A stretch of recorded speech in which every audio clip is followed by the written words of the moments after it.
Hi everybody, this is the Planet Earth here. Going to be doing an AT&T MMWAVE speed test, South Texas.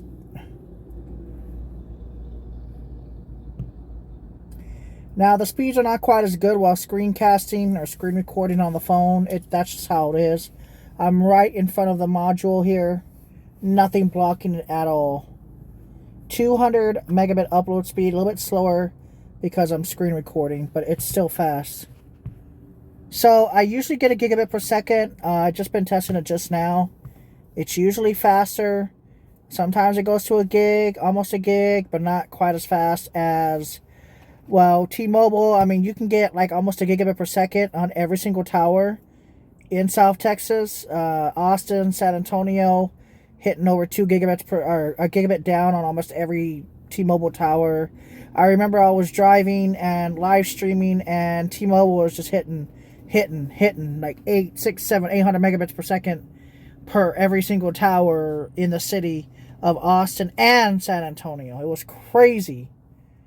Everywhere, just 500, 600, 700, 800 megabits per second on midband. This is actual millimeter wave to the fiber. 275, 6, 7, 300, almost 300 megabit upload actual speed. Now, without a window, let's see if we get a better connection here without a window. Here we're getting 800, 700. I'm right in front of the node. I'm faced right at it. I couldn't be closer if I tried with this node. And it actually got worse. Okay, well, that's AT&T. Not quite as good as Verizon, but still good. Just wish they had better servers too. Better carrier. Well, I mean, the max is a gigabit per second on this tower, actually 1.1 gigabits. But I've been doing it quite frequently lately, so they might be doing some throttling.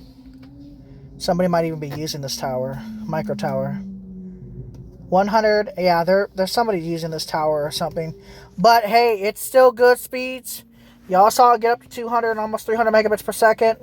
Now Verizon comes out on top in this area where they have millimeter wave. Obviously, they're faster, but at least AT&T is doing something now. But they just, until AT&T comes out with like 500, 600 on every single tower, they're not going to be able to beat T-Mobile when it comes to just pure speeds. When it comes to mid-band spectrum, T-Mobile has that in the bank, but unfortunately, they just don't have good coverage.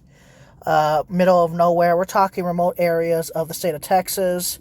Remote areas. AT&T has that in the thing, but the thing is, when you have less than 2 or 3 bars with AT&T, a lot of areas are bogged down because AT&T might be the only cell phone tower in the area. So that is another reason why it's extremely important to have multiple connections if you are dependent on some sort of internet connectivity or cellular technology.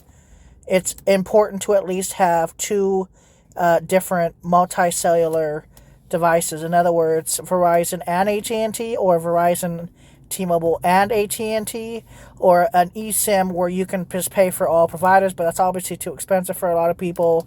So maybe what a lot of people do is AT&T and then Verizon or Visible for $25 a month eSIM on an iPhone, and then they could just eSIM Visible for $25 a month, and you get unlimited data, but it's deprioritized slow data.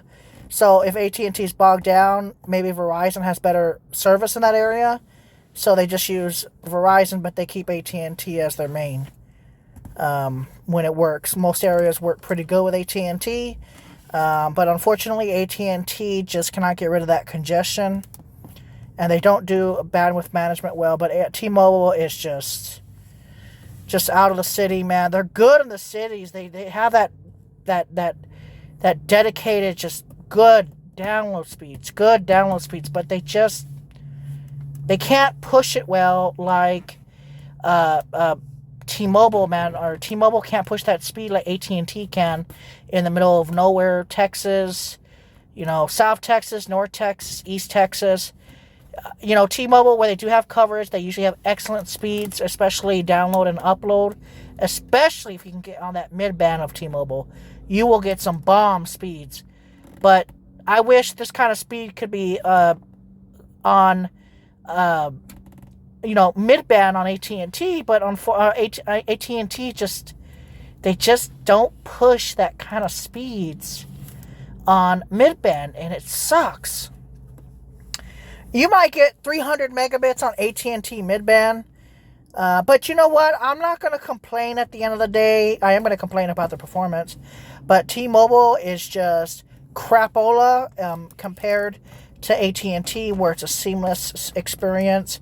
If you're a traveler and you travel throughout the United States or Mexico, AT&T is just going to be that better connection. Verizon, you have to pay like $5 to go to Mexico, and you only get like 500 megabytes of data, whereas AT&T has a lot of cell phone towers in a lot of big cities in Mexico, and you could just use AT&T Mexico like it's nothing. You can get like 200 or 300 megabits per second on like LTE or 5G in the middle of Mexico. You can even get almost a gigabit per second in Mexico. And with Canada, it's a seamless experience. I've been there. I've been on Rogers. You can't use too much data, but you can roam in Canada. And I've been able to use 10, 15 megabit, 20 megabit download speeds on Rogers in Canada, and I've never had any issues. But I haven't been to Canada in 2, 3, almost 4 years, 3 years I think, or 4 years, and I don't know what the speeds are with AT&T, but man, they have that last mile coverage, AT&T does, and they're superior in that last mile coverage. Verizon has good coverage too with band 13, but they just don't have the towers like AT&T. I guess because AT&T's older or was more spread out through, like, because it's Southwestern Bell back in the old days. Maybe that's the reason why, but I am not 200% sure on that. But AT&T in general has the most coverage. A lot of doctors will have AT&T and not Verizon, for the simple fact that AT&T in general has more coverage and more contracts with emergency rooms. In other words, AT&T might get like a third-party provider and put in antenna boosters for cellular devices besides Wi-Fi, because doctors need to have that phone call come in. So it's so important with both Verizon and AT&T putting boosters in emergency rooms, or sometimes the hospital will put their own boosters in. But usually they want to prefer AT&T. Every doctor I've ever asked, I'm just curious, do you guys use AT&T or Verizon? And some say both, but some say AT&T. And this isn't just in Texas, this is in Florida. You know, we're talking Florida, we're talking just so many different places. So it would be in the best interest if everybody got their preferred choice of which cellular provider they want. And as you can see, people are probably doing speed tests to the server. I don't know if it's just this millimeter wave is bogged down or if I'm doing too many speed tests. Probably doing too many speed tests at this point. Don't really care, but I like seeing it.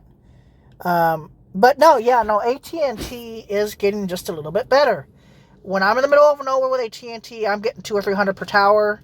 And we're talking, I'm like 2 or 3 miles from the tower, getting 70, 80, 90, 100, 200, 300, even 400.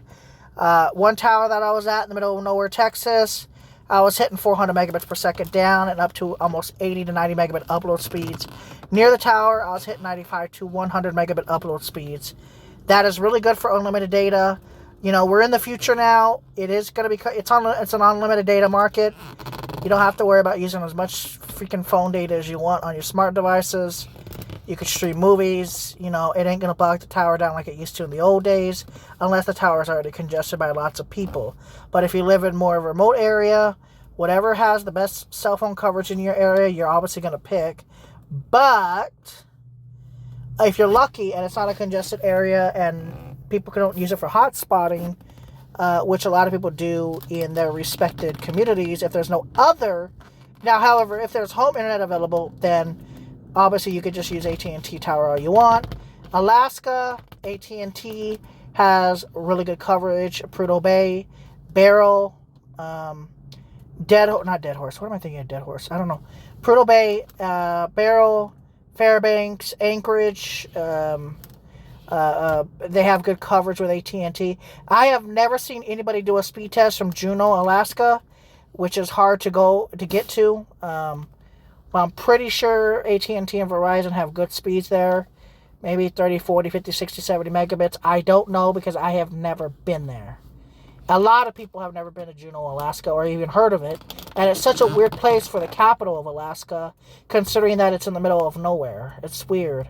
The whole state is remote as hell. I mean, if you go to Alaska, you're not going to see that many people once you go out of Fairbanks and Anchorage. You're just, it's such a desolate state. Hawaii, I think AT&T is pretty good out there. Verizon's probably better, but I don't know because that place is probably congested as heck, considering that you only have so many towers in the middle of an island in the middle of nowhere. But last time I was doing speed tests, I was getting really good LTE speeds in Hawaii on Verizon. I don't remember how AT&T was, because I didn't have AT&T. But in my traveling, AT&T has been solid across the country. A lot of truckers have AT&T and Verizon, but mainly they use AT&T as their main, just because it has a more stable connection in comparison to Verizon. And some people use T-Mobile as an 18-wheeler driver, but in general, I think Verizon is good if you can get at least 2 bars of service, but that Band 13 LTE in the middle of nowhere will always be amazing, in my opinion, at least for that last mile coverage. But unfortunately, in Texas, this is not the case.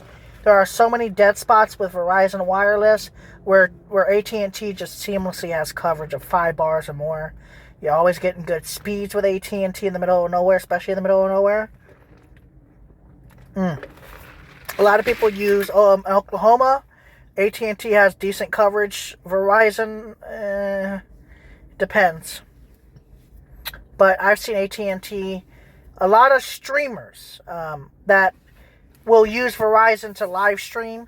But if they're out in the middle of nowhere, Oklahoma, storm chasing, they'll usually switch to AT&T because that's usually, I think, the last mile coverage. Now, that Band 13 is amazing, but it can only go so far. But AT&T has like 5 trillion, billion, bazillion different bands. So it does a decent job of getting you some sort of connection. While it might not be optimal, and now they got rid of their 4G, which sucks because, that would have been an alternate connection. So I don't know how many people have actually lost coverage because of the 4G going away. But like I said, at the end of the day, pretty decent. But anyways, thank you guys for watching.